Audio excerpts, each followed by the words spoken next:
Tachahau, Wachao, Tan Anran, Chong, Chiu, Pipan.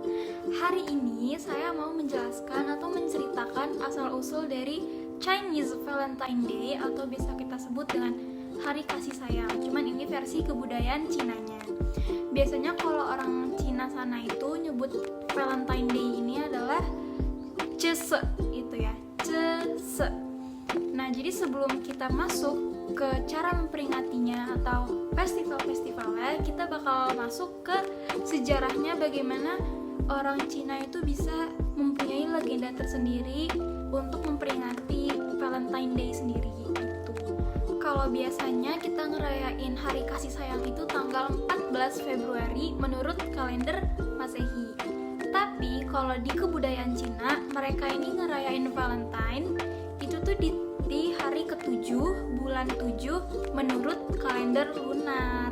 Tahu gak sih kalau di balik festival ini tuh ada kisah yang bikin kita tuh cukup baper buat ngebaca atau dengerinnya. Jadi yuk kita masuk ke sejarah terbentuknya Chinese Valentine Day. Jadi kisah ini berawal dari seorang pengembala bernama Niulang. Suatu hari ada seekor lembu tua gitu, dia minta tolong. Akhirnya sama Niulang nih ditolongin lah si lembu tua ini.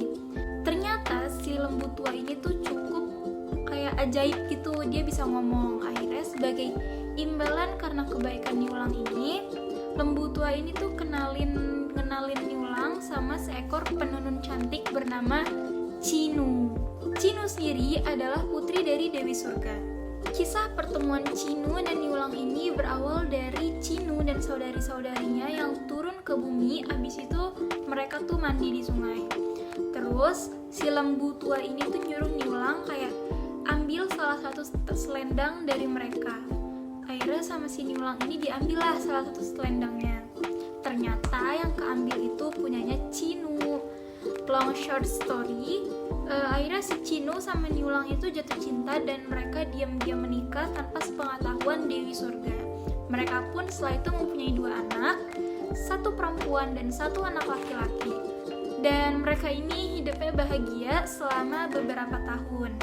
Namun tiba-tiba si Dewi Surga atau ibu dari Cinu ini mengetahui bahwa Cinu sudah menikah dengan seorang manusia. Akhirnya Dewi Surga memutuskan prajurit-prajurit dari surga untuk turun ke bumi dan menjemput Cinu biar pulang. Mendengar hal itu, lembu tua yang merupakan kawan baik dari Niulang tuh ikut sedih kan. Akhirnya lembu tua ngomong ke Niulang, ya udah kamu bunuh aku, terus kamu kulitin aku. Setelah kamu kulitin aku, pakai kulit aku dan kamu bisa terbang ke surga.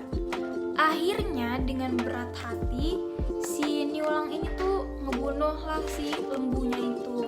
Habis itu kulitnya dipakai buat pergi ke surga. Akhirnya Niulang dan kedua anaknya itu pergi ke surga untuk menemui Cinu.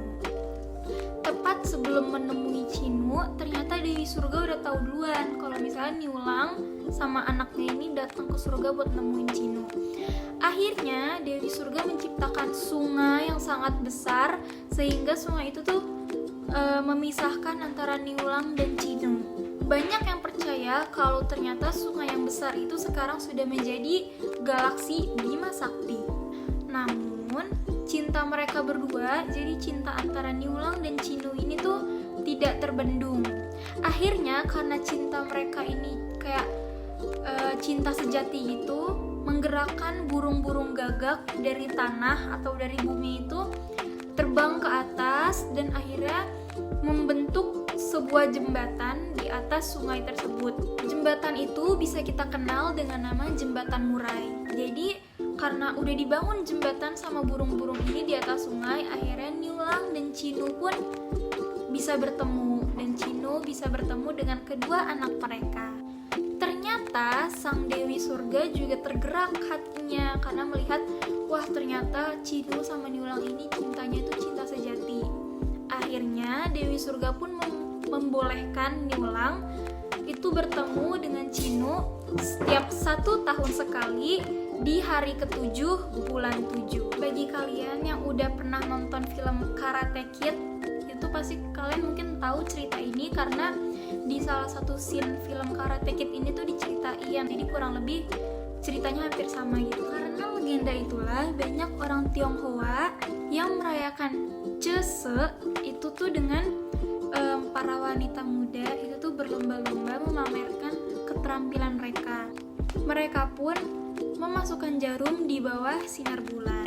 Lalu ada juga wanita-wanita muda itu tuh yang mengukir kayak bintang, terus hewan, sampai burung-burung yang sulit diukir itu tuh mereka ngukirnya di kulit melon. Ada juga adat istiadat lain yang gak kalah seru dalam cara mereka merayakan Cese Festival ini.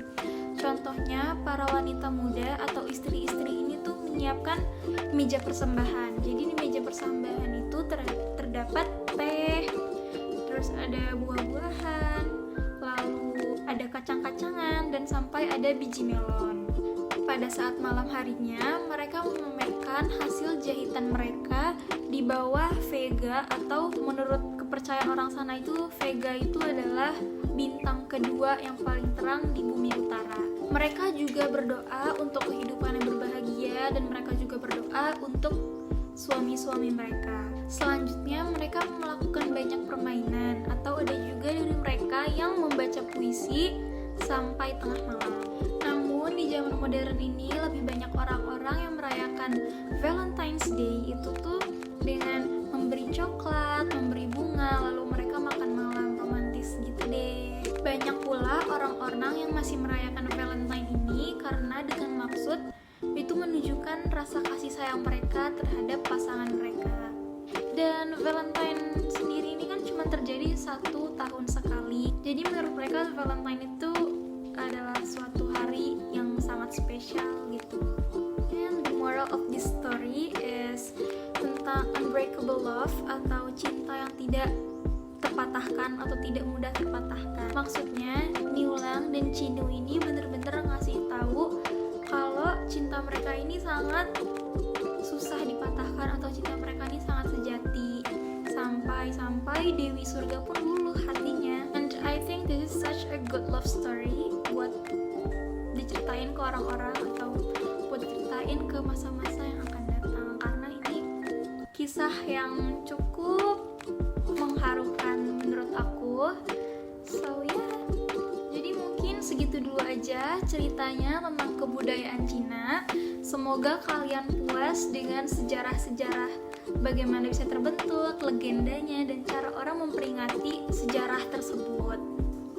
Ini adalah suatu materi yang sangat bagus karena kita bisa belajar sambil cerita, sambil having fun, dan lain-lainnya. Oke, segitu dulu mungkin. Stay healthy, 再见!